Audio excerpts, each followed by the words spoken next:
Hello guys, तो स्वागत है आप सभी का मांगा एक्सप्लेन चैनल में। कहानी की स्टार्टिंग में हमें बताया जाता है कि ये एक ऐसी दुनिया है जहाँ पे लुक सबसे ज्यादा मैटर करते हैं। अगर आपके पास में इतना अच्छा लुक्स नहीं है लेकिन बहुत सारा पैसा है तो भी आपका काम चल जाएगा। लेकिन अगर आपके पास में बहुत सारा पैसा है लेकिन बिल्कुल भी लुक्स नहीं है तो आपका काम बिल्कुल भी नहीं चलेगा। आपकी तरफ लड़कियां देखेंगी तक नहीं। ये कहानी है हमारे मेन कैरेक्टर क्रिश की, जो कि इतना गंदा दिखता है कि उसकी तरफ कोई देखना भी नहीं चाहता। पर हमेशा से ऐसा नहीं था। क्रिस इस दुनिया के सबसे ज्यादा कुछ सुंदर लोगों में से एक था। सभी लोग क्रिस से बहुत ज्यादा प्यार किया करते थे, लेकिन एक्सपेरिमेंट करते हुए गलती से उसके मुंह पे एसिड गिर गया, जिसकी वजह से क्रिस एक मॉन्स्टर की तरह दिखने लगा। क्रिस कहीं भी बाहर जाता तो उसको देख के लड़कियां काफी डर जाती। क्रिस ने डिसाइड किया कि वो अपनी शक्ल से लोगों का दिल नहीं जीत पाएगा, तो वो अपने काम से लोगों का दिल जीतेगा। 20 साल तक उसने अपने मेडिकल स्किल से लोगों की काफी ज्यादा हेल्प करी। वो छोटे छोटे कंट्रीज के अंदर गया जहाँ पे वॉर चल रही थी और वहाँ पे जाकर उसने लोगों की हेल्प करी और बहुत सारी सर्जरीज भी करी। फाइनली अब क्रिस काफी ज्यादा फेमस हो गया था और जो वर्ल्ड हेल्थ ऑर्गेनाइजेशन थी उसने भी क्रिस की तारीफ में बैनर्स निकाले। इंसान के तौर पर सभी लोगों ने क्रिस की तारीफ करी, लेकिन उसे कभी भी लड़की नहीं मिली। एक दिन सर्जरी करते वक्त उसके कैंप में मिसाइल गिर गया। मरते वक्त भी क्रिस गॉड से प्रे कर रहा था कि प्लीज आप मेरा फेस वापस कर दीजिए। अगर मुझे वापस मौका मिला तो मैं हर एक सुंदर लड़की को पटाऊंगा। फटने के बाद क्रिस अपनी आंखें खोलता है। आसपास की जगह देखते हुए क्रिस बोल रहा होता है, ये कौन सी जगह है और आखिर मैं जिंदा कैसे हूँ? मेरे तो पूरे चिथड़े उड़ गए थे। मेरे कपड़ों को भी देख के लग रहा है कि मैं मॉडर्न टाइम में तो नहीं हूँ। तभी वो जाके शीशा देखता है। क्रिस सोच रहा होता है, फाइनली मेरा चेहरा वापस आ गया।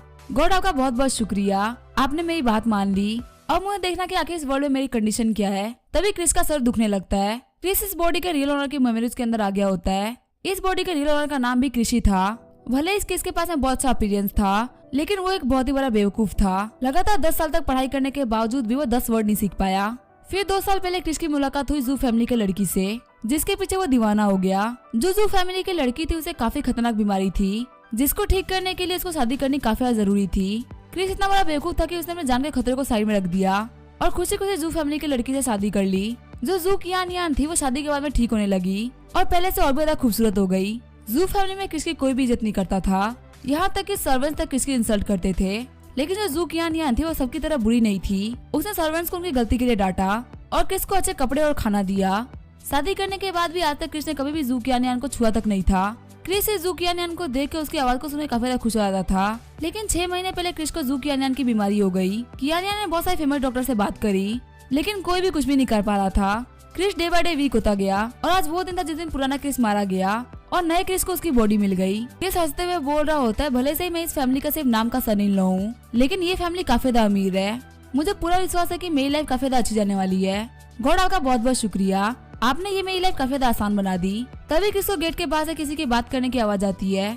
बाहर को सर्वेंट्स बोल रहे होते क्रिस मर गया होगा। उस कमीने को तो पहले ही मर जाना चाहिए था। उस पागल को क्या लग रहा था कि वो जू फैमिली का सन इन लॉ बन जाएगा। पहला सर्वेंट बोल रहा होता है, मैंने हमारे बटलर को किसी खाने में जहर मिलाते हुए देखा है। दूसरी सर्वेंट बोल रही होती है, ऐसी बातों को ओपनली मत बोलो, किसी ने सुन लिया तो हम लोग को फालतू में डांट पड़ेगी। चलो चलो क्रिस की लाश देखते हैं। लेकिन जैसे वो लोग गेट खोलते हैं वो देखते हैं क्रिस को जो कि खड़ा होता है। वो लोग काफी डर गए होते हैं और भागते हुए बोल रहे होते हैं क्रिस अभी जिंदा है। वही क्रिस सोच रहा होता है, इन मर्दों ने बोला कि मुझे पॉइजन दिया गया है। मैंने इस बॉडी के ओनर के दिमाग में तो कुछ और ही देखा था। लगता है गॉड ने मेरे साथ में कुछ इतना भी अच्छा नहीं किया। इस फैमिली का सन इन लॉ होना मेरे लिए बहुत ही बड़ा कर्स है। अब मैं क्या करूं? इस बंदे के दिमाग में तो सिर्फ कचरा भरा हुआ है। इसकी मेमोरी को यूज करते हुए मैं कुछ भी नहीं कर सकता। जैसे ही क्रिस अपनी आंखें बंद करता है वो अपने दिमाग के अंदर आता है। क्रिस अपने सामने कंप्यूटर देखता है। क्रिस सोच रहा होता है, ये तो वही कंप्यूटर है जो कि मैं अपने साथ में अफ्रीका में लेके गया था। इसके अंदर जितना भी डाटा है वो सभी स्टोर्ड है और पता नहीं क्यों मेरी आंखें भी मुझे काफी ज्यादा अलग लग रही है। फिर जब क्रिस एक बॉक्स देखता है तो वो उसके आर पार देख पा रहा होता है। क्रिस सोच रहा होता है, मैं चीजों के आर पार देख सकता हूँ। लगता है ये उस एक्सरे का इफेक्ट है जो कि मैं अपने साथ में लेके आया था। लगता है बॉम्ब के फटने की वजह से मेरा जो कंप्यूटर था और मेरा जो एक्सरे था वो मेरे दिमाग के अंदर रह गया है और मेरे साथ में टाइम ट्रेवल करके यहाँ पे आ गया। चलो अब चेक करते हैं कि क्या इन दोनों की पावर को मैं एक साथ यूज कर सकता हूँ। ये बोलते हुए क्रिस एक वॉच की तरफ देखने लगता है। उसे पता चलता है कि वो एक पोर्सलेन का वास है जो कि 15 साल पुराना है। क्रिस सोच रहा होता है तो काफी ज्यादा कमाल की पावर है। तभी गेट खुलता है और जू कियान एंटर करती है। जू कियान बोल रही होती है, मैंने सुना है कि तुम खड़े हो पा रहे हो, मैं तुम्हारे लिए काफी ज्यादा खुश हूँ। तभी किसका कंप्यूटर उसको बता देता है कि ये जू कियान है। जू कियान डॉक्टर से बोल रही होती है, प्लीज आप एक बार क्रिस को चेक करिए। डॉक्टर जब क्रिस को चेक करते हैं तो वो बोलते हैं तो काफी अच्छी बात है, क्रिस तो पूरी तरीके से ठीक हो चुका है और इसकी बॉडी भी काफी ज्यादा हेल्दी हो चुकी है। पहले तो कियान चिढ़ते हुए बोल रही होती है, आखिर ऐसे कैसे हो सकता है, कुछ दिन पहले ही तो ये मरने के कगार पे था। फिर कियान एक्टिंग करते हुए रोने लगती है और बोलती है तो काफी अच्छी बात है। क्रिस सोच रहा होता है ये लड़की तो काफी ज्यादा खतरनाक है, ये अपने एक्सप्रेशन को काफी जल्दी चेंज कर सकती है। इसी का लगता है मैं कोई बेवकूफ हूँ जो कि ये समझ नहीं पाएगा। कियानियन डॉक्टर से बोल रही होती है मुझे अपने हस्बैंड से कुछ बात करनी है, तो प्लीज आप बाहर चले जाइए। डॉक्टर के बाहर जाने के बाद में कियानियन बोल रही होती है तुम फाइनली रिकवर कर गए, मैं तुम्हारे लिए काफी खुश हूँ। क्रिस सोच रहा होता है जू कियानियन काफी ज्यादा अलग इंसान है, ये बिल्कुल भी वैसी इंसान नहीं है जैसा कि इस बॉडी के ऑनर के मेमोरीज के अंदर है। ऐसा लग रहा है किसी ने ऑनर की मेमोरीज को एडिट कर दिया है। मुझे लग रहा है कि मेरी बॉडी को पोजन करने वाली कोई और नहीं बल्कि यही होगी। कहीं ऐसा भी ना हो कि ये मुझे अभी भी अकेले में मार डाले। कियानियन किससे बोल रही होती है आज तुम्हारे पेरेंट्स को तुम्हारी काफी ज्यादा टेंशन हो रही है, वो काफी बार हमारे घर पे आए हैं तुम्हें वापस ले जाने के लिए। तुम्हारी मॉम ने तो हमारे सामने भीख भी मांगी थी कि हम तुम्हें उन्हें वापस कर दे। तुम्हारी मॉम को देखते हुए हम सभी को काफी ज्यादा बुरा लग रहा था। क्रिस सोच रहा होता है लगता है मुझे अपने घर से बाहर निकालने वाले हैं, लेकिन मैं तो एक बेवकूफ हूँ ना, आखिर मैं इसकी बातों को समझ कैसे सकता हूँ। ये बोलते हुए क्रिस पागल की एक्टिंग करने लगता है। कियानियन सोच रही होती है ये गधा गधा ही रहेगा, इसे मेरी बातें समझ में नहीं आने वाली। तभी वहाँ पे लात मारते हुए कोई गेट को खोल देता है। क्रिस को पता चलता है कि इस बंदे का नाम है झैंगजिन, जो कि 24 इयर्स का है। झैंगजिन आते हुए कियानियन को किस कर लेता है। झैंगजिन बोल रहा होता है कियानियन मेरी फियोंसे है, अब तुम्हारा इससे कोई वास्ता नहीं है, तो तुम यहाँ से निकल जाओ। क्रिस सोच रहा होता है अब मुझे समझ में आया कि आखिर यहाँ पे क्या चल रहा है। कियानियन पहले काफी ज्यादा बीमार थी, उसे शादी करने के लिए कोई चाहिए था, इसी वजह से इसने इस बेवकूफ क्रिस से शादी कर ली, लेकिन अब ये पूरी तरीके से ठीक हो चुकी है। इसी वजह से ये मुझे मारना चाहते थे, लेकिन मैं मरा नहीं तो अभी मुझे बाहर फेंकना चाहते हैं। कियानियन एक्टिंग करते हुए बोल रही होती है क्रिस मुझे माफ कर दो, तुम बहुत ज्यादा अच्छे हो, लेकिन हम साथ नहीं रह सकते। क्रिस सोच रहा होता है ये यहाँ पे अभी भी अच्छी बनने की एक्टिंग कर रही है, लेकिन मुझे पता है कि ये दोनों ही बंदे जो कि मेरे पास में है ये काफी ज्यादा कमीने हैं। अगर मैंने यहाँ पे कोई भी हरकत की तो ये मुझे मरवा डालेंगे, सबसे बेटर ये है कि मैं ऐसे निकल जाऊँ। क्रिस बोल रहा होता है ठीक है मैं चला जाऊंगा। झैंगजिन कियानियन को ले जाते हुए बोल रहा होता है आधे घंटे के अंदर यहाँ से निकल जाओ, अगर तुम ऐसा नहीं करोगे तो मैं तुम्हारी टांगे तोड़ दूंगा। क्रिस अपना फेस देखते हुए बोल रहा होता तुम मुझे अभी भी कच्चा समझ रहे हो, पर जू फैमिली मैं तुम्हें नहीं छोड़ने वाला। वैसे भी जू फैमिली तो बहुत ज्यादा छोटी फैमिली है, मैं यहाँ पे और भी ज्यादा सुंदर लड़की को पटाऊंगा। क्रिस जब लेटा होता है तभी उसे बाहर से झैंगजिन की आवाज आती है। झैंगजिन बोल रहा होता है अब हमें शादी जल्दी करनी होगी, क्योंकि जो काउंट जुआनून है उनके घर में शादी होने वाली है, और अगर ऐसा हो गया तो हमारी शादी के बारे में कोई बात नहीं करेगा। दूसरा बंदा बोल रहा होता है क्या तुम काउंट जुआनून की बड़ी बेटी जेनी के बारे में बात कर रहे हो। झैंगजिन बोल रहा होता है हाँ मैं जेनी की बात कर रहा हूँ, जिसको कि जुआनून सिटी की प्रिंसेस कहा जाता है। क्या तुम कभी उससे मिले हो, वो काफी ज्यादा सुंदर है। दूसरा बंदा बोल रहा होता है हाँ प्रिंसेस काफी ज्यादा पावरफुल भी है और काफी ज्यादा प्राउड भी, वो ऐसे ही कोई भी मीटिंग अटेंड नहीं करती। झैंगजिन बोल रहा होता है हाँ उन्हें इतना प्राइड तो होना ही चाहिए, वो काउंट की फैमिली से बिलोंग करती है, पिछले कोई 1000 सालों से उनकी फैमिली काफी ज्यादा पावरफुल और काफी ज्यादा पैसे वाली रही है। उनकी बातों को सुनते हुए क्रिस सोच रहा होता है लगता है जेनी काफी ज्यादा पावरफुल लड़की है, लगता है मुझे इसी को पटाना पड़ेगा। जू फैमिली मेरा वेट करो, मैं तुम लोगों को तबाह कर दूंगा। थोड़ी देर बाद हम देखते हैं क्रिस को जू फैमिली ने घर से बाहर निकाल दिया होता है। गार्ड्स बोल रहे होते हैं क्रिस एक बहुत ज्यादा घटिया आदमी है, इसने हमारी जू फैमिली के कियानियन से शादी करी और हमारी जू फैमिली ने इसे काफी अच्छे तरीके से ट्रीट भी किया, पर इसने हमारे घर में से पैसा चुराया और बहुत सारी मेड्स को मोलेस्ट भी किया है। वैसे तो इसकी सजा मौत है, लेकिन हमारे मास्टर काफी ज्यादा काइंड है, इसी वजह से इसकी जान को बख्श रहे हैं। अब जू कियानियन और क्रिस के बीच में कोई भी शादी नहीं है, और जो क्रिस है वो जू फैमिली को छोड़ के जा रहा है, वो अब कभी भी यहाँ पे लौट के नहीं आ सकता।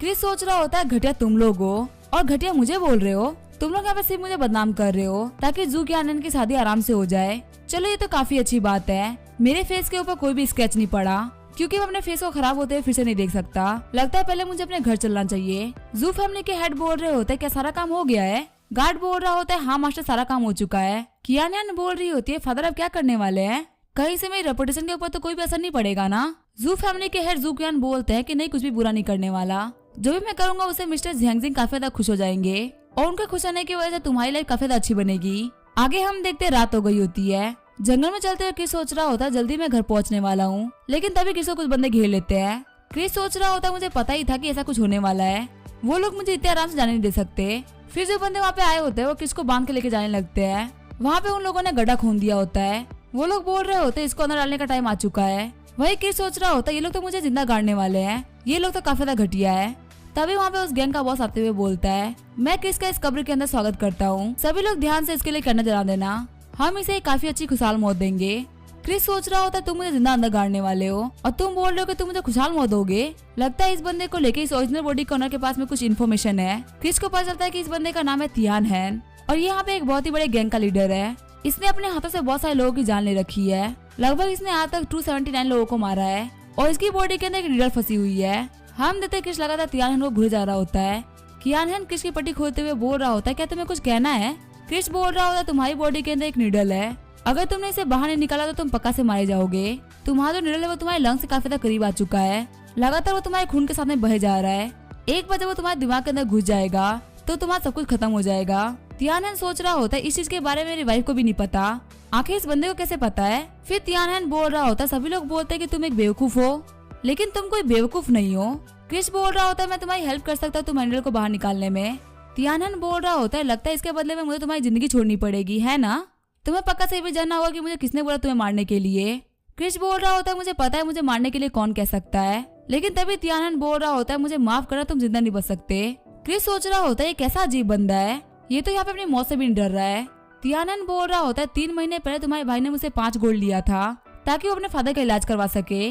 कंपाउंड इंटरेस्ट मिला के वो भी हो चुका है 100 गोल्ड। मेरा तुम्हारे मारने का यही रीजन है कि तुम्हारी फैमिली वो पैसे वापस नहीं कर पा रही, और तुम्हें मारने का कोई भी रीजन नहीं है। तभी क्रिस को 3 महीने पहले की मेमोरीज दिखाई देती है, जब जू फैमिली में उसको लेने के लिए उसके फादर आए थे और उन्होंने वहाँ पे काफी बड़ा हंगामा खड़ा कर दिया था।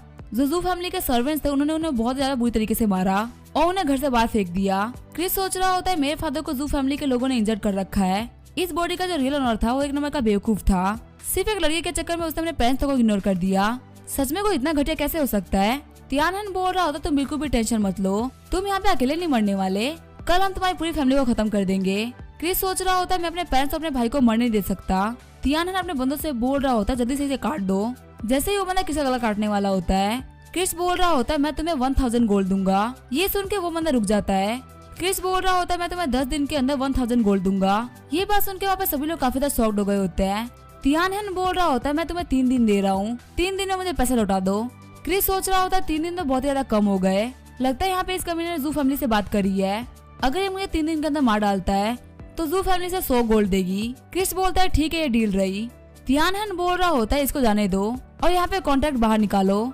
तियानहेन के बंदे बोल रहे होते हैं गैंग लीडर हमारे पास में कोई भी कॉन्ट्रैक्ट नहीं है। तभी जो क्रिस होता है वो बोल रहा होता है इसकी कोई भी जरूरत नहीं है।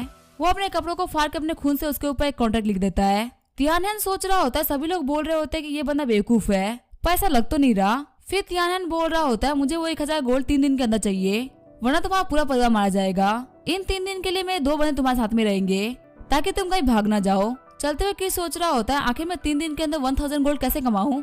तभी उसे एक आइडिया आता है। क्रिस सोच रहा होता है इस टेक्निक को यूज करते हुए मैं काफी सारे पैसे भी कमा सकता हूँ और अपनी फैमिली को भी प्रोटेक्ट कर सकता हूँ, और हो सके तो जू फैमिली से भी रिवेंज ले पाऊंगा।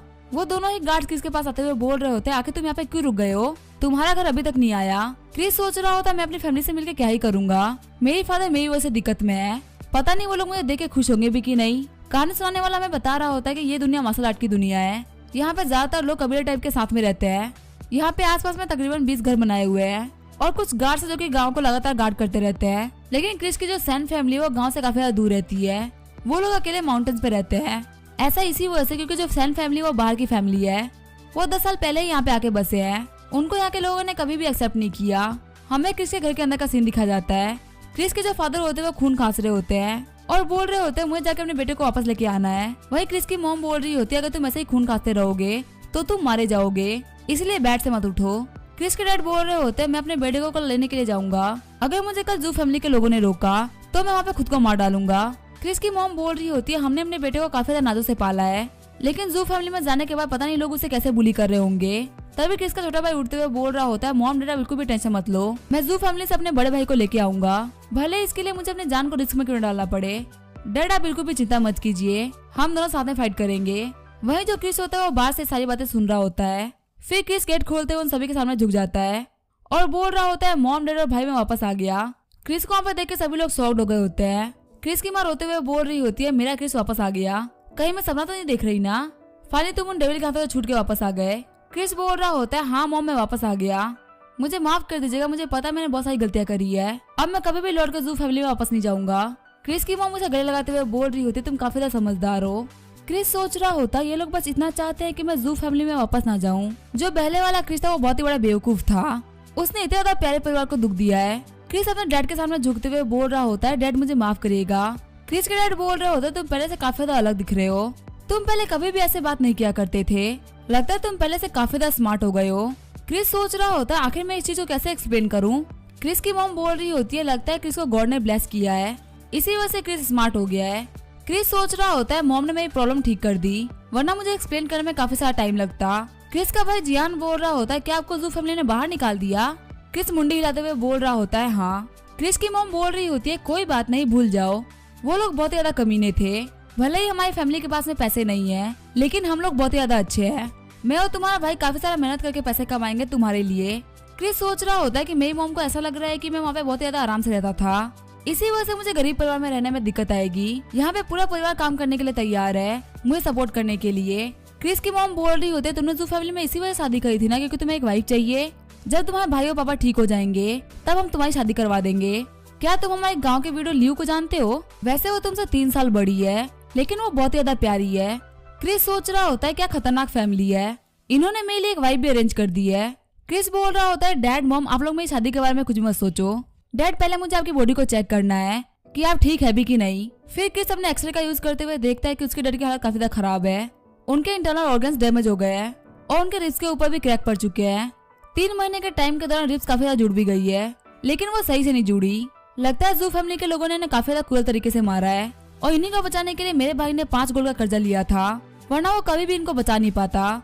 इनको बचाने के लिए मुझे इनकी बॉडी से सारा बेकार खून बाहर निकालना पड़ेगा। दूसरा मुझे अच्छे हर्ब्स का यूज करना पड़ेगा इनकी बॉडी के ऊपर लगाने के लिए, और इनको कुछ हर्ब्स खिलाने भी पड़ेंगे ताकि ये कुछ महीनों के अंदर ठीक हो जाए। चलो ये तो काफी अच्छी बात है कि मैं पिछली लाइफ में एक डॉक्टर था और जो मेरी मेडिकल स्किल्स है वो काफी ज्यादा शानदार है।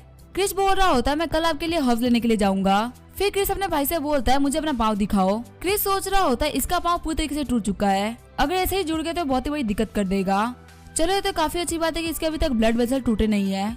जियांग बोल रहा होता है बता आप किस वजह से डर रहे हैं? आप बिल्कुल भी टेंशन मत लीजिए, 10 दिन के अंदर मैं बिल्कुल ही ठीक हो जाऊंगा और फिर मैं जाके काफी ज्यादा मेहनत करूंगा ताकि मैं घर में भाभी ला सकूं। क्रिस सोच रहा होता है मुझे लगा था कि मेरे घर में सिर्फ 2 ही पागल है, लेकिन जो मेरा छोटा भाई है वो बिल्कुल भी मेरे मॉम डैड की तरह है। ये लोग मेरा बहुत ज्यादा ध्यान रखते हैं।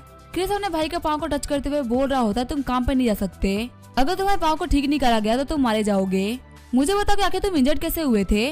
जियांग बता रहा होता है कि मैं परसों जू फैमिली के घर पे गया था ताकि मैं आपके बारे में पता कर सकूं। गाश ने मुझे अंदर नहीं जाने दिया और उन लोगों ने मेरे ऊपर अटैक भी कर दिया। ये तो काफी अच्छी बात है कि फाइट के दौरान मेरा सिर्फ पाँव ही टूटा। क्रिस सोच रहा होता है जू फैमिली बहुत ही बड़ी कमीनी है, उसने मेरी पूरी फैमिली को बर्बाद कर दिया है। फिर क्रिस बोल रहा होता है टेंशन मत लो, मैं तुम्हारे पाँव को ठीक कर दूंगा। वही हम देखते हैं गार्ड्स को जो कि बाहर क्रिस की बातें सुन रहे होते हैं। अगले दिन क्रिस होता है वो माउंटेन्स के ऊपर आ गया होता है हर्ब्स को कलेक्ट करने के लिए।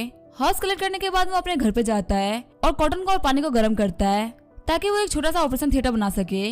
अपने मेडिकल स्किल्स का यूज करते हुए अपने फादर की सारी बोन्स को जोड़ देता है, साथ ही अपने भाई के फ्रैक्चर को भी ठीक कर देता है। क्रिस के फादर बोल रहे होते हैं मेरा दर्द ठीक हो गया, अब मुझे बिल्कुल भी खून की खांसी नहीं हो रही। क्रिस की मॉम बोल रही होती है क्रिस एकदम अमेजिंग है, इसने कुछ देर के अंदर अपने पापा को ठीक कर दिया। जियांग बोल रहा होता है बदल आपने कैसे किया?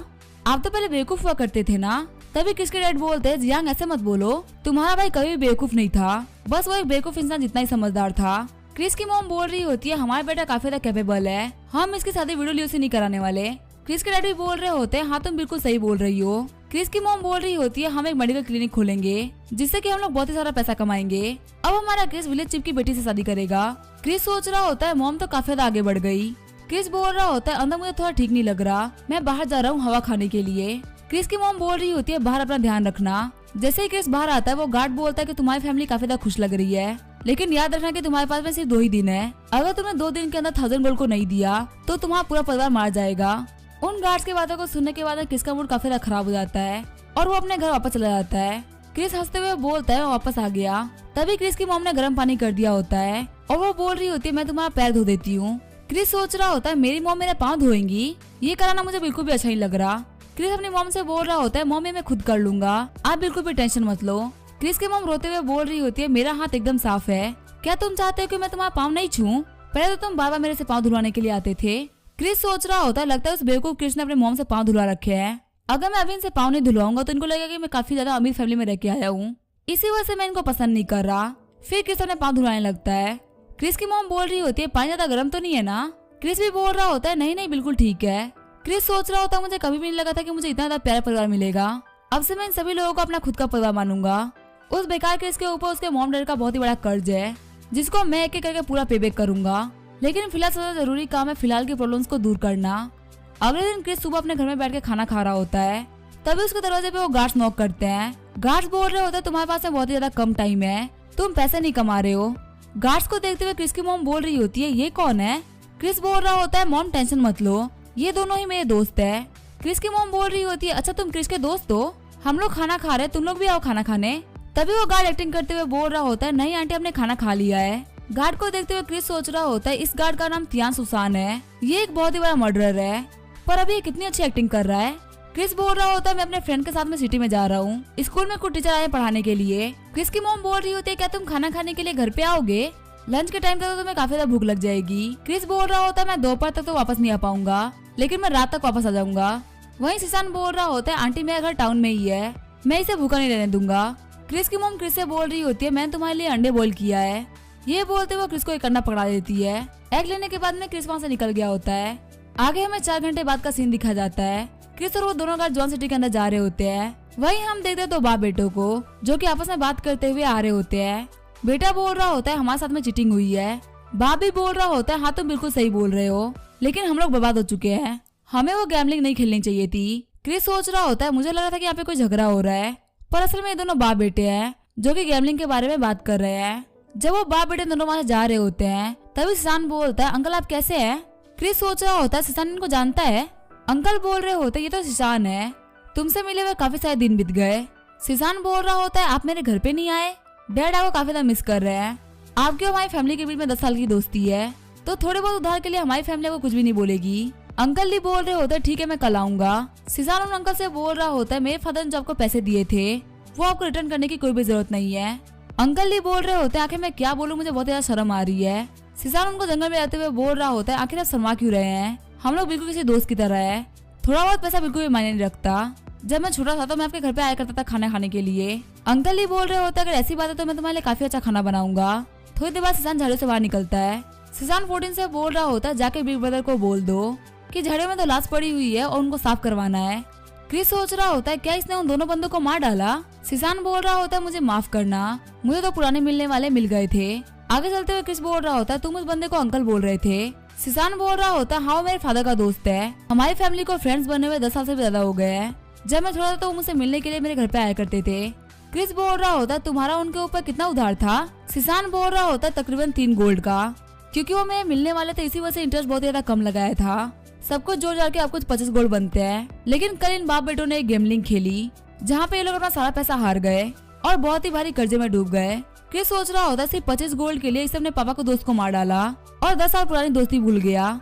सिसान बोल रहा होता है मुझे पता है क्रिस तुम मेरा टाइम वेस्ट कर रहे हो, 2 दिन के अंदर 1000 गोल्ड कॉइन कमाना एकदम इम्पॉसिबल है, कैसा रहेगा मैं तुम्हें अभी मार डालूं, इससे मेरे 2 दिन भी बर्बाद नहीं होंगे। क्रिस भी बोल रहा होता है हाँ तुम बिल्कुल सही बोल रहे हो, 1000 गोल्ड कॉइन किसी गरीब बंदे के लिए कमाना बहुत ज्यादा बड़ी बात है, पर मैं तुम्हें क्लियरली बता दूं कि मैं कोई ऑर्डिनरी इंसान नहीं हूँ, मुझे 2 दिन नहीं लगने वाले इतना सारा पैसा कमाने में, शायद आज का दिन काफी रहेगा। सिसान बोल रहा होता है तो काफी ज्यादा कमाल की बात है। क्रिस बोल रहा होता तुम बिल्कुल भी टेंशन मत लो, 3 घंटे के अंदर मैं तुम्हारा सारा पैसा तुम्हें वापस कर दूंगा। हमें बताया जाता है कि जुआनो सिटी है, उसके अंदर में 25 टाउन आते हैं और इन सिटीज के अंदर तकरीबन 2.5 लाख लोग रहते हैं, जिसमें से सिटी की पॉपुलेशन है 30,000। ये जो पूरी सिटी वो 12 फीट लंबी दीवार से घिरी हुई है और यहाँ पे गार्ड करने के लिए बहुत सारे सोल्जर्स भी खड़े रहते हैं। सिसान के साथ में सिटी में आते ही क्रिस सबसे पहले ट्रेजर पवेलियन गया जहाँ पे सबसे ज्यादा पैसे की लेन देन होती है। क्रिस सोच रहा होता है मैं यहाँ पे बहुत सारे पैसे तो कमाऊंगा ही, लेकिन साथ ही मैं यहाँ पे जू फैमिली से बदला भी लूंगा। वक्त आ चुका है कमाल दिखाने का। ट्रेजर पवेलियन के अंदर लोग मेनली सिल्क का काम करते हैं। सिल्क के काम में सबसे ज्यादा बड़ी है वो है जू फैमिली और तो थोड़ी सी छोटी है लिन फैमिली। ये सारी की सारी फैमिली बहुत ज्यादा पैसे वाली है और वेल नोन है। क्रिस को यहाँ पे देखते हुए एक बंदा उसके पास में आता है और बोल रहा होता है आपका यहाँ पे कोई काम था क्या। क्रिस बोल रहा होता है जाके लिन फैमिली के मास्टर को बुला के लेके आओ, मेरे पास में बहुत ही बड़ी डील है। इस डील से वो कम से कम साल के 5,000 गोल्ड कॉइन कमा सकते हैं। जो गार्ड आए होते हैं वो बोल रहा होता है मुझसे मजाक मत करो, तुम्हें देख के तो लग रहा है कि 5 गोल्ड कॉइन भी काफी ज्यादा बड़ी कीमत होती है। तभी सिसान आगे बढ़ते हुए बोल रहा होता है मैं ब्लैक गैंग से सिसान हूँ, मैं बोल रहा हूँ कि जाके लिन फैमिली के हेड को बुला के लेके आओ, मुझे उनसे बात करनी है। वो बंदे बोल रहे होते हैं प्लीज हमारे साथ में चलिए, हम आपको हमारे बॉस के पास में लेके चलते हैं। आगे उनके पास में लिन फैमिली का हेड आ गया होता है। लिन फैमिली का हेड बोल रहा होता है आखिर तुम लोग को मुझसे क्या डिस्कस करना है। हमें बताया जाता है कि इस बंदे का नाम होता है लिन मो, जो कि ट्रेजर पवेलियन का भी ओनर है। क्रिस बोल रहा होता है मेरे पास में एक ऐसी टेक्निक है जिसका यूज करते हुए आप साल के 5,000 गोल्ड कॉइन कमा सकते हैं। लिन फैमिली के हेड बोल रहे होते हैं मुझे एक्सप्लेन करो। क्रिस बोल रहा होता है मेरे पास में एक फॉर्मूला है जो कि मैं आपको 2,000 गोल्ड कॉइन में बेचना चाहता हूँ। लिन फैमिली के हेड बोल रहे होते हैं मुझे तुम फालतू लग रहे हो और मेरा टाइम काफी ज्यादा प्रीसियस है, मैं उसे तुम्हारे ऊपर वेस्ट नहीं करना चाहता, तुम यहाँ से जा सकते हो। सुशांत सोच रहा होता है इस कमीने ने मेरी बेइज्जती करवा दी, ये डायरेक्ट यहाँ पे 2000 गोल्ड कॉइन मांग रहा है। कोई बेवकूफ होगा जो कि इसको 2000 गोल्ड कॉइन इसके हाथों में दे देगा। तभी क्रिस टेबल पे एक कपड़ा रखता है। क्रिस बोल रहा होता है क्या आप इस सिल्वर कलर को देख सकते हैं, ये प्रॉपर गोल्ड है। लिन फैमिली का हेड आगे बढ़ते हुए बोल रहा होता है आखिर ये कैसे पॉसिबल हो सकता है, इसका कलर तो गोल्डन येलो है। क्रिस बोल रहा होता है कि आपको पता है कि जू फैमिली इतनी जल्दी इतनी बड़ी कैसे बन गई, क्योंकि उनका ज्यादा कपड़ा होता है वो एकदम पीला होता है, जो कि वो लोग किंग को बेचते हैं। मेरा तो ये मानना है कि आप भी इस गोल्ड सिल्क को किंग को बेच सकते हैं। अगर आप ऐसा करते हैं तो आप बहुत सारा पैसा कमा सकते हैं। वहीं जू फैमिली वो एकदम बर्बाद हो जाएगी और जुआनो सिटी की सबसे ज्यादा बड़ी फैमिली बन जाएगी, वो है लिन फैमिली। लिनमो बोल रहा होता है आखिर मैं तुम्हारे पर विश्वास कैसे करूं कि ये तुमने डाई किया है, हो सकता है तुमने इसे कैसे चुराया हो। क्रिस बोल रहा होता है मैं यहाँ पे सारे मटेरियल्स को लेके आया हूँ, 1 घंटे के अंदर मैं आपको ऐसा डाई तैयार करके दे सकता हूँ, मेरा विश्वास करिए पहले से बेटर होगा।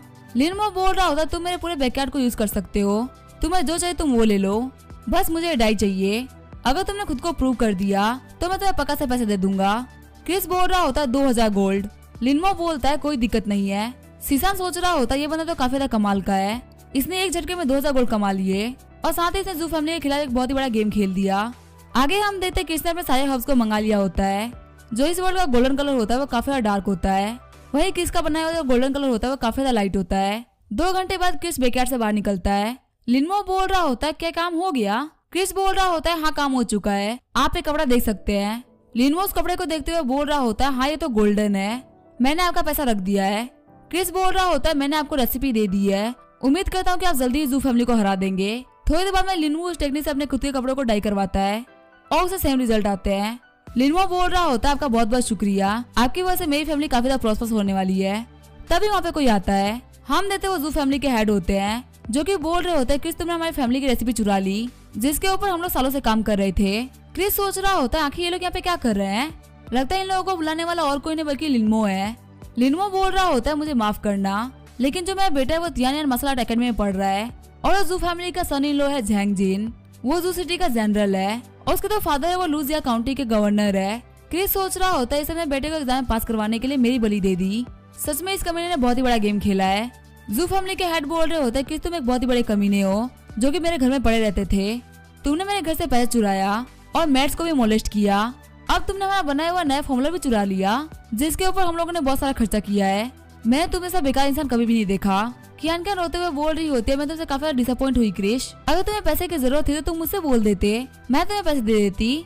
जू फैमिली के हेड अपने साथ में कुछ ऑफिसर्स को भी लेके आए होते हैं, वो बोल रहे होते हैं कि आप देख सकते हैं कि कृष्ण ने हमारा फॉर्मूला चुराया है और अब वो यहाँ पे इसको लिन फैमिली में बेचने वाला था, जिससे कि हमारी जू फैमिली को बहुत ज्यादा भारी लॉस होते। प्लीज हम लोग के साथ में इंसाफ करिए। कियान कैन एक्टिंग करते हुए बोल रही होती है फादर प्लीज ऐसा मत करो, क्रिस को एक और मौका दे दो। क्रिस अगर तुमने यहाँ पे फॉर्मूला चुराया था तुम्हें यहाँ पे बोल देना चाहिए, हम तुम्हें पनिश नहीं करेंगे। अगर तुम यहाँ पे रिलेटिव बताओगे तो हम समझ लेंगे कि तुम कंफ्यूज हो गए थे। क्रिस सोच रहा होता है मैं कंफ्यूज हो गया था कि तुम मुझे बेवकूफ बना रहे हो, तुमने इस कमीने लिन फैमिली के हेड को लेकर बहुत ही बड़ी चाल चल दी। क्रिस बोल रहा होता है कि तुम बोल रहे हो कि मैंने तुम्हारे फॉर्मूले को चुराया है, मुझे बताओ कि एविडेंस कहाँ पे है। जू फैमिली के हेड बोल रहे होते तुम एक कचरा इंसान हो, तुम खुद से कोई फॉर्मूला डेवलप नहीं कर सकते। वही जो मेरी जू फैमिली वो काफी टाइम से सिल्क के ऊपर काम कर रही है, हमारी फैमिली ने सदियां बिता दी इस काम में, तो क्या हमें ये भी नहीं पता होगा कि आखिर येलो डाई कैसे बनाते हैं। क्रिस बोल रहा होता है फाइनल बात तो यह है कि तुम्हारे पास में कोई भी एविडेंस नहीं है कि मैंने तुम्हारा फॉर्मूला चुराया है। फिर क्रिस उन ऑफिसर से बोल रहा होता है मैं प्रूव कर सकता हूँ कि मैंने डाई का फॉर्मूला नहीं चुराया, मैं अभी इन लोगों से बड़े डाई बना सकता हूँ।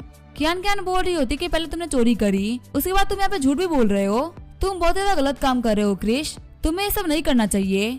क्रिस बोल रहा होता है इस बार मैं प्ले डाई नहीं करूंगा, इस बार मैं पर्पल डाई करने वाला हूँ। कहानी सुनाने वाला मैं बता रहा होता है इस वर्ल्ड में सबसे ज्यादा मुश्किल डाई होता है वो होता है पर्पल डाई। एक कपड़े को डाई करने के लिए कम से कम 300 सीसेस लगते हैं और साथ में बहुत सारे मटेरियल चाहिए होते हैं।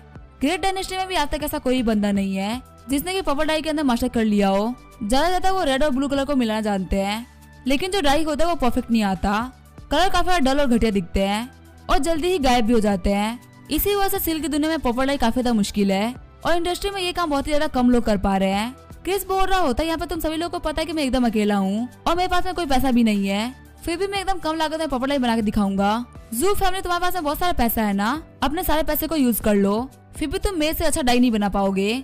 कियान कैन बोल रही होती है अगर ऐसी बात है तो हम इस चैलेंज को एक्सेप्ट करते हैं। क्रिस बोल रहा होता है अगर मैं यहाँ पे जीत गया तो जू फैमिली के हेड को मुझसे माफी मांगनी पड़ेगी। जू फैमिली का हेड बोल रहा होता है इस चीज के बारे में हम लोग बाद में बात करेंगे।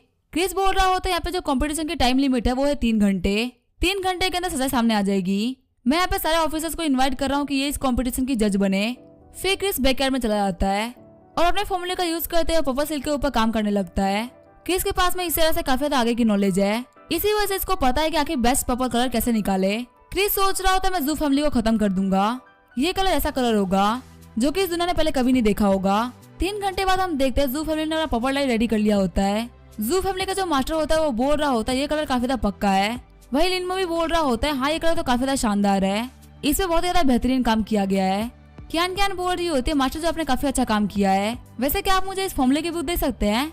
मास्टर जो उनको बुक देते हुए बोल रहे होते हैं आप लोग हमारा घर चलाते हैं, ये वो पुश्तैनी खजाना है जो कि मेरे पूर्वज लिखते हुए आए हैं, इसमें सारे रिकॉर्ड लिखे हुए हैं। कियान कियान उस बुक को ऑफिसर को देते हुए बोलती है ये हमारे मास्टर जू है जो कि हमारे लिए सदियों से काम कर रहे हैं। आप देख सकते हैं कि इनके बुक में काफी ज्यादा पुरानी राइटिंग्स है और यहाँ पे जितनी भी टेक्निक्स है ये इन्होंने खुद ही लिखी है। जो बंदा उस बुक को चेक कर रहा होता है वो जियानो सिटी का चीफ सेक्रेटरी होता है, इसका नाम होता है वांग लियान। वांग लियान बोल रहा होता है लगता है किसने फॉर्मूला चुराया है। कियान कियान बोल रही होती है हाँ हम लोग बोल रहे हैं ना ये फॉर्मूला हमारे मास्टर जू ने बनाया है, उस कमीने के पास तो दिमाग ही नहीं है, आखिर वो कोई फॉर्मूला कैसे बना सकता है। जू फैमिली का हेड बोल रहा होता है प्लीज आप देर मत करिए, उस कमीने को अरेस्ट कर लीजिए। तभी ऑफिसर बोलता है क्रिस को अंदर से लेके आ जाओ। जब गार्ड जा रहे होते तभी क्रिस गेट खोल देता है। जू फैमिली के हेड बोल रहे होते ये कमीना खुद ही बाहर आ गया, इसको अरेस्ट कर लो।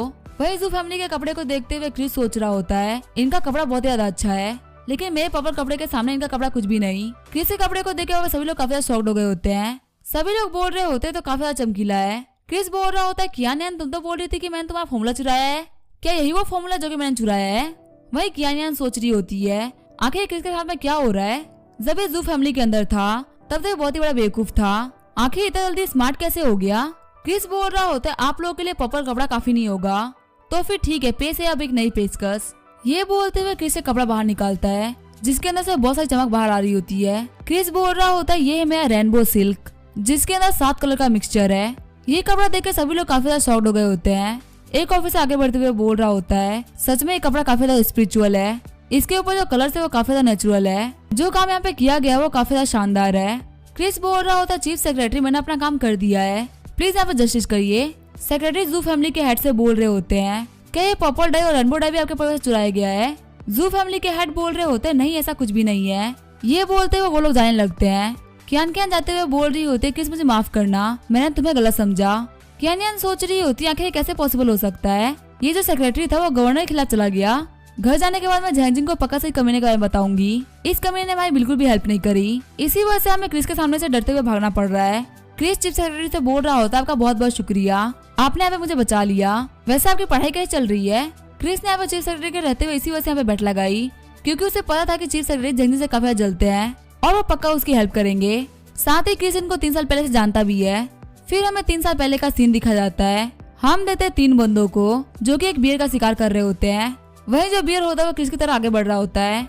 जो काउंट की बेटी जेनी होती है वो क्रिस को बचाने के लिए आगे बढ़ती है और बियर को मार डालती है, लेकिन वहाँ पड़े शौक की वजह से क्रिस बेहोश हो गया होता है। बाद में जेनी होती है वो क्रिस को बचा के लेके जाती है। जेनी का मानना होता है कि क्रिस उसकी वजह से इंजर्ड हुआ है, इसी वजह से एकदम ठीक तरीके से उसका इलाज करवाती है। उस टाइम पे जो वांग लियांग था उसको ऑर्डर मिला था क्रिस का ध्यान रखने के लिए, और जो वांग लियांग है वो जेनी को काफी ज्यादा एडमायर करता है। जेनी का फेवर पाने के लिए उसने किसी काफी ज्यादा हेल्प करी, लेकिन क्रिस की बेवकूफी की वजह से वो भी काफी ज्यादा परेशान हो गया था। वांग लियांग मेनली क्रिस के पास इसी वजह से था क्योंकि उसको वहाँ पे जेनी को देखना था, पर जेनी क्रिस से सिर्फ एक ही बार मिलने के लिए आई और इस टाइम के बीच में झैंगजिन और वालियान के बीच में काफी सारी टक्कर भी चली है। जो वांग लियांग है वो अब चीफ सेक्रेटरी बन चुका है, वही वो झैंगजिन है वो काफी ज्यादा पावरफुल इंसान का बेटा है। वांग लियांग बोल रहा होता तुम हमारी काउंट की बेटी का नाम ले रहे हो, अगली बार वो नाम अपने जबान से मत निकालना वरना बेमौत ही मारे जाओगे। फिर सेक्रेटरी वहाँ चले जाते हैं। क्रिस सोच रहा होता ये कमीने रॉयल्स ही रहेंगे, मैंने वांग लियांग काफी ज्यादा यूज कर लिया, अब वो मेरी हेल्प नहीं करने वाला। वह जू फैमिली उसके पास में बहुत सारे बैकअप्स है, मैं अभी काफी बड़ी दिक्कत में चल रहा हूँ, यहाँ पे एक गलती और मैं मारा जाऊंगा, लेकिन अगर मेरा प्लान सही से काम कर गया तो मैं सब कुछ सही कर दूंगा। जब क्रिस रास्ते पे आता है तो कियान बोल रही होती है मैंने तुम्हें गलत समझ लिया था, मुझे पता नहीं था कि तुम्हारे पास में डाइंग की इतनी सी टेक्निक्स होगी, कैसा लगेगा अगर तुम मुझे सारी टेक्निक्स बता दो। क्रिस सोच रहा होता है कियान काफी ज्यादा कमीनी है, कि अभी भी मुझसे मेरी टेक्निक छीनना चाहती है। सच में पहले वाला क्रिस बहुत ही बड़ा बेवकूफ था। कियान बोल रही होती है तुम्हें हमें रेनबो कलर और पर्पल कलर का फॉर्मूला दे देना चाहिए, अगर तुम ऐसे काम करोगे तो तुम हमारी फैमिली में वापस आ सकते हो और मास्टर जू की जगह ले सकते हो। तुम्हें तो मैं बहुत ज्यादा पसंद हूँ ना, क्या तुम मुझे अपना सब कुछ नहीं देना चाहते। इस तरीके से तुम मेरी हेल्प कर सकोगे। क्रिस अपना रास्ता मोड़ते हुए बोल रहा होता है, ये बहुत ही बड़ी कमी नहीं है, मैं इससे बात नहीं करना चाहता। पता नहीं लड़की मुझसे इतना ऑब्सेस्ड क्यों है, मुझे बाहर निकालने के बाद भी ये मुझे खुश नहीं देखना चाहती। कियान कियान बोल रही होती है, तुम यहाँ से पलट के तो जा रहे हो, लेकिन अभी भी तुम्हारे ऊपर तियान हैन के 1000 गोल्ड का कर्जा है। ये बात सुनकर क्रिस एकदम शॉक्ड हो गया होता है। क्रिस बोल रहा होता है कि तुम्हें कैसे पता चला कि मेरे ऊपर 1000 गोल्ड का कर्जा है। कियान कियान बोल रही होती है, तुम्हें हमें कल वो फॉर्मूला देने ही होंगे। सीसान बोल रहा होता है, सुबह होने में सिर्फ 7 ही घंटे बाकी है, अगर तुमने हमें पैसा नहीं दिया तो तुम अगला दिन नहीं देख पाओगे। कल का सूरज डूबने से पहले हम तुम्हारे घर के पास भी जाएंगे, अगर पैसा नहीं मिला तो तुम मारे जाओगे। क्रिस सोच रहा होता, लगता है तियान हैन और जू फैमिली मिली हुई है, अगर मैं इन लोगों को 1000 गोल्ड कॉइन दे भी देता हूँ तो भी कोई फर्क नहीं पड़ने वाला। पक्का से जो ये ब्लैक गैंग वाले हैं और जू फैमिली वो मिलकर कोई एक्शन लेंगे। ये मेरे पेरेंट्स और मेरे भाई की लाइफ का यूज करते हुए मुझसे वो फॉर्मूला छीन लेंगे, और भले से मैं इन लोगों को वो फॉर्मूला दे दूंगा, लेकिन वो इन लोगों को सेटिस्फाई नहीं करेगा। ये लोग मुझे जिंदगी भर एक नौकर की तरह काम करवाएंगे और मुझे कभी भी शांति नहीं मिलेगी। मुझे कैसे भी करके इस प्रॉब्लम को जड़ से खत्म करना होगा। अब इसके आगे क्या होगा वो हम देखेंगे नेक्स्ट एपिसोड में। तब तक वीडियो देखने के लिए थैंक यू।